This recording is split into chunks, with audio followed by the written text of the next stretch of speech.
आप देख रहे हैं न्यूज नाउ 24/7। ताज़ा खबरों के लिए हमारे साथ बने रहें। हमने अपनी प्रकृति को बहुत क्रूएल्टी के साथ ट्रीट किया।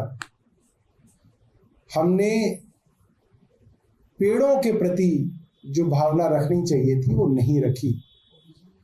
और ये सिर्फ दिल्ली में नहीं है, ये उत्तराखंड में भी देखा जा रहा है, हिमाचल में भी देखा जा रहा है, उत्तर प्रदेश में देखा जा रहा है, जहां पे किसी ना किसी बहाने से लाखों पेड़ों को काटा जा रहा है। और मैं आज भारतीय जनता पार्टी के ऊपर यह आरोप लगा रहा हूं कि उनके द्वारा लगाए गए एलजी ने गैर कानूनी तरीके से दिल्ली के जंगल में से करीब 1100 पेड़ कटवाए, और इसके सबूत आज मैं आपके सामने रख रहा हूं। दिल्ली के कैबिनेट मंत्री सौरभ भारद्वाज ने आरोप लगाया कि उपराज्यपाल वीके सक्सेना और उनके अधिकारी संरक्षित रिज क्षेत्र में पेड़ों की अनधिकृत कटाई के लिए जिम्मेदार थे। छतरपुर सतबरी गौशाला सड़क के 2.3 किलोमीटर के विस्तार को चौड़ा करने के लिए दक्षिणी दिल्ली के मेहरौली के रिज क्षेत्र में अपेक्षित मंजूरी के बिना लगभग 1100 पेड़ों को कथित तौर पर काट दिया गया था। मामला सुप्रीम कोर्ट में होने के बावजूद पेड़ काटे गए। उन्होंने कहा, दिल्ली क्या पूरे उत्तर भारत के अंदर जैसे जैसे ठंड बढ़ेगी पोल्यूशन बढ़ेगा, और इसके ऊपर खूब चर्चा होगी कि इस प्रदूषण के पीछे कौन लोग हैं, क्या कारण है। फला रिसर्च करा लो, फला एक्सपर्ट से पूछ लो। इन सब चीजों के पीछे एक बड़ा कारण है कि हमने अपनी प्रकृति को बहुत क्रूएलिटी के साथ ट्रीट किया। हमने पेड़ों के प्रति जो भावना रखनी चाहिए थी वो नहीं रखी। और यह सिर्फ दिल्ली में नहीं है, यह उत्तराखंड में भी देखा जा रहा है, हिमाचल में भी देखा जा रहा है, उत्तर प्रदेश में देखा जा रहा है, जहां पर किसी न किसी बहाने से लाखों पेड़ों को काटा जा रहा है। मैं आज भारतीय जनता पार्टी के ऊपर यह आरोप लगा रहा हूं कि उनके द्वारा लगाए गए एलजी ने गैर कानूनी तरीके से दिल्ली के जंगल में से करीब 1100 पेड़ कटवाए, और इसके सबूत आज मैं आपके सामने रख रहा हूं। ये सिर्फ कोरा आरोप नहीं है, मैं सबूतों के साथ इसको रख रहा हूं, और मैं एलजी साहब को और एलजी साहब के दफ्तर को निमंत्रण दे रहा हूं कि आप मेरे द्वारा रखे गए सबूतों के ऊपर अपनी बात तो रखिए। आइए खुली चर्चा की चुनौती या इसको निमंत्रण मान लीजिए। मैं एलजी साहब को खुली चर्चा का निमंत्रण दे रहा हूं। आइए इन पेड़ों के मामले पर छुप छुप के अखबारों में खबरें प्लांट करना बंद करें। खुल के आइए मैदान में और बताइए। सौरभ भारद्वाज ने कहा, आज पहली बार हम आपके सामने वो सबूत रख रहे हैं। आप सभी को और आप लोगों के सभी दर्शकों को आज भगवान श्री कृष्ण जन्माष्टमी की बहुत बहुत शुभकामनाएं। और भगवान श्री कृष्ण पर्यावरण से बहुत प्रेम करते थे, और अभी कुछ दिनों बाद दिल्ली के अंदर, बल्कि दिल्ली क्या पूरे उत्तर भारत के अंदर जैसे जैसे ठंड बढ़ेगी पोल्यूशन बढ़ेगा, और इसके ऊपर खूब चर्चा होगी कि इस प्रदूषण के पीछे कौन लोग हैं, क्या कारण है। फला रिसर्च करा लो, फला एक्सपर्ट से पूछ लो। इन सब चीजों के पीछे एक बड़ा कारण है कि हमने अपनी प्रकृति को बहुत क्रूएल्टी के साथ ट्रीट किया। हमने पेड़ों के प्रति जो भावना रखनी चाहिए थी वो नहीं रखी। और ये सिर्फ दिल्ली में नहीं है, ये उत्तराखंड में भी देखा जा रहा है, हिमाचल में भी देखा जा रहा है, उत्तर प्रदेश में देखा जा रहा है, जहां पे किसी ना किसी बहाने से लाखों पेड़ों को काटा जा रहा है।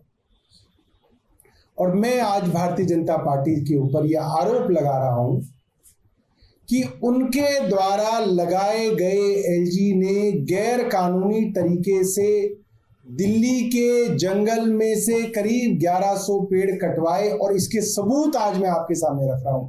ये सिर्फ कोरा आरोप नहीं है, मैं सबूतों के साथ इसको रख रहा हूं। और मैं एलजी साहब को और एलजी साहब के दफ्तर को निमंत्रण दे रहा हूं कि आप मेरे द्वारा रखे गए सबूतों के ऊपर बात तो रखिए। आइए खुली चर्चा की चुनौती या इसको निमंत्रण मान लीजिए, मैं एलजी साहब को खुली चर्चा का निमंत्रण दे रहा हूं। आइए इन पेड़ों के मामले पे छुप छुप के अखबारों में खबरें प्लांट करना बंद करें, खुल के आइए मैदान में और बताइए अपना पक्ष। तो साथियों, आज पहली बार हम आपके सामने वो सबूत रख रहे हैं, और सबूत सिर्फ कागज नहीं है, ये हलफनामा है, ये एफिडेविट है उस कंपनी का जिस कंपनी ने डीडीए के साथ कॉन्ट्रैक्ट किया। डीडीए का कॉन्ट्रैक्टर है कंपनी, उस कंपनी ने वहां पे गैर कानूनी ढंग से पेड़ काटे, उसका हलफनामा जो सुप्रीम कोर्ट के अंदर दायर हुआ, मैं वो हलफनामा आज आपके सामने रख रहा हूं। क्योंकि हलफनामा है इसलिए आप मान सकते हैं सुप्रीम कोर्ट के अंदर दिया हुआ हलफनामा गलत चीजों को आप उसमें कोट नहीं कर पाते हैं। अब मैं उस हलफनामे के अंदर मुख्य पेज पे चला जाता हूं।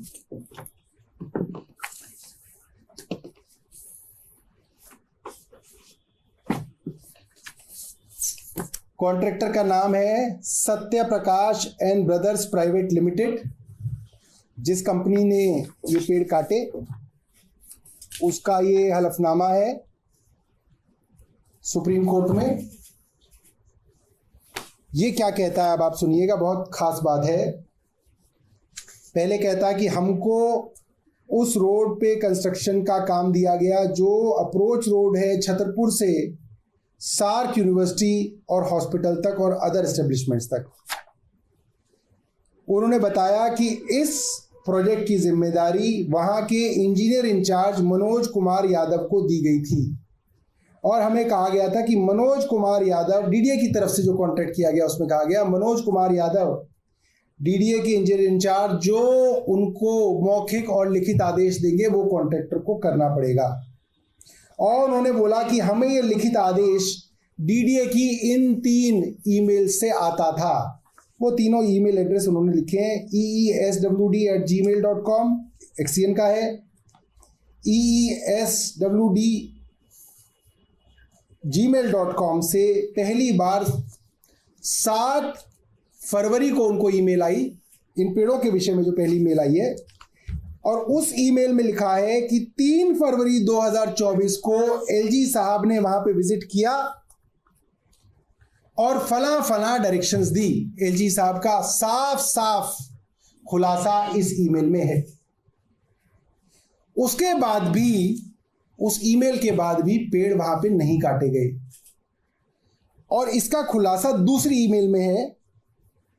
14 फरवरी 2024 को दोबारा ईमेल आती है उस ठेकेदार के पास, और उस ईमेल में लिखा हुआ है, एग्जैक्टली क्या लिखा हुआ है मैं वो आपको पढ़ के बता देता हूं, क्योंकि एफिडेविट का मामला है तो बिल्कुल जो लिखा है वो मैं आपको बताऊंगा, हूबहू बताऊंगा। ये ईमेल डीडीए के इंजीनियर इंचार्ज ने अपनी ईमेल आईडी से कॉन्ट्रैक्टर को भी की है और डीडीए के चीफ इंजीनियर को भी की है। ऐसा नहीं है कि मामला नीचे नीचे चल रहा है, डीडीए के चीफ इंजीनियर को भी ईमेल की हुई है। इसके अंदर क्या लिखा है आप सुनिए। सब्जेक्ट है hindrance with respect to existing trees, मतलब रुकावट पेड़ों की वजह से, ये तो इसका विषय है, जाहिर सी बात है पेड़ों के बारे में बात हो रही है। आगे लिखते हैं, honourable LG Delhi visited CAPFIMS road on dated 3/2/2024 and directed to clear the trees coming in the ROW। साफ है, ईमेल के अंदर साफ लिखा हुआ है। दिल्ली के उपराज्यपाल वहां पे आए और उन्होंने ये आदेश दिए कि पेड़ जो भी सड़क की राह में आ रहे हैं उनको काट दिया जाए। इससे ज्यादा बड़ा सबूत क्या मिल सकता है आपको? ये तो दिल्ली के एलजी और भारतीय जनता पार्टी एक्सपोज हो गए पूरी तरह से, इससे ज्यादा क्या हो सकता है? आगे लिखते हैं, अब आप और भी सुनिएगा।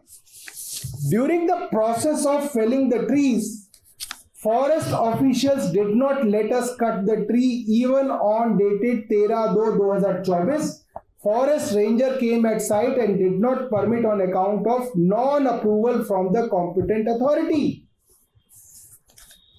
बिल्कुल साफ, डीडीए को मालूम है 13 फरवरी तक कॉम्पिटेंट अथॉरिटी से पेड़ काटने की परमिशन नहीं है।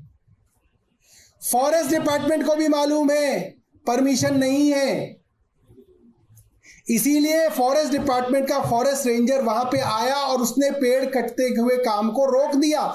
ये खुद डीडीए का एक सीएन अपने चीफ इंजीनियर को लिख रहा है।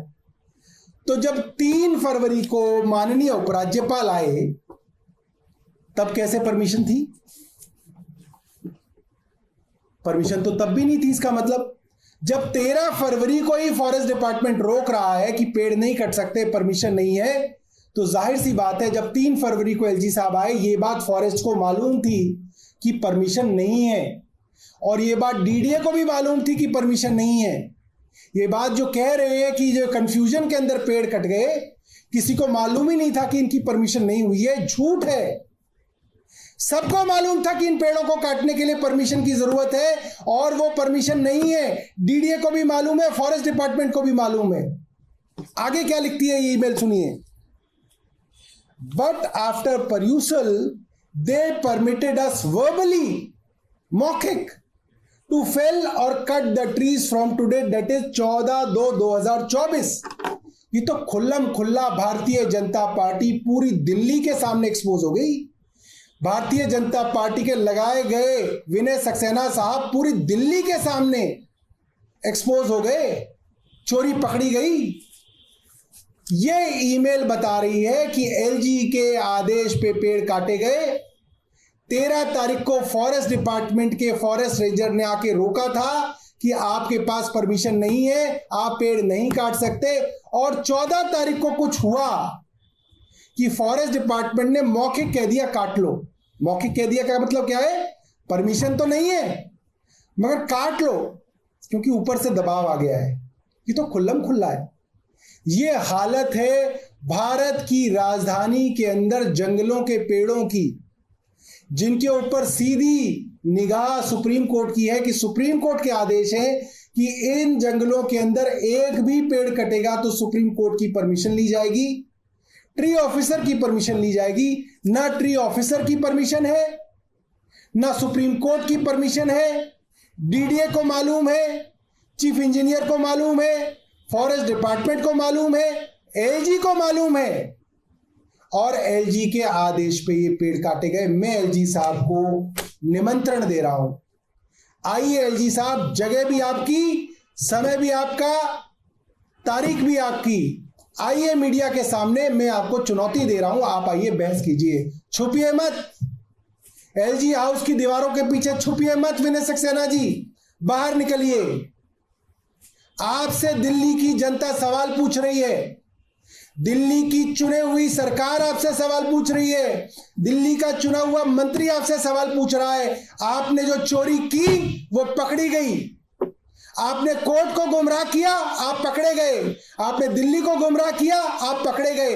आज भारतीय जनता पार्टी और विनय सक्सेना एलजी साहब दोनों पूरी दिल्ली के सामने एक्सपोज हो गए। इन्होंने जानते बूझते पेड़ों को कटवाया और इनको लगा अरे कौन क्या कर लेगा हमारा, सारे अफसर हमारी जेब में है।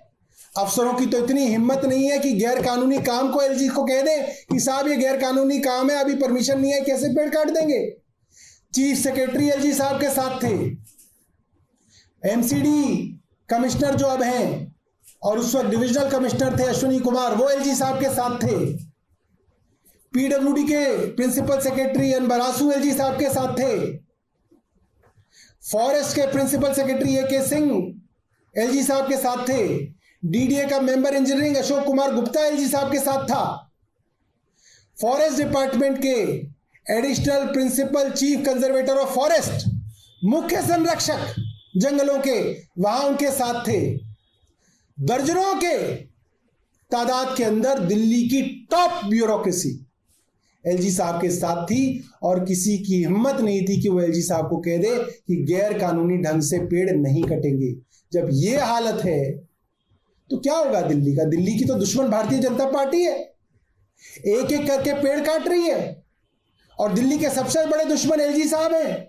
गैर कानूनी ढंग से दिल्ली के जो फेफड़े कहे जाते हैं रिज, वहां पे पेड़ कटवा रहे हैं, चोरी छुपे पेड़ कटवा रहे हैं, अफसरों पे दबाव डाल के पेड़ कटवा रहे हैं, सुप्रीम कोर्ट को धोखा दे के पेड़ कटवा रहे हैं। एलजी साहब को आज तुरंत इस्तीफा देना चाहिए। एलजी साहब को आज इस्तीफा देना चाहिए, क्योंकि वो पूरी दिल्ली के सामने एक्सपोज हो गए, उनकी चोरी पकड़ी गई। बहुत बहुत धन्यवाद। आपको यह वीडियो पसंद आया हो तो इसे लाइक करें, हमारे चैनल को सब्सक्राइब करें।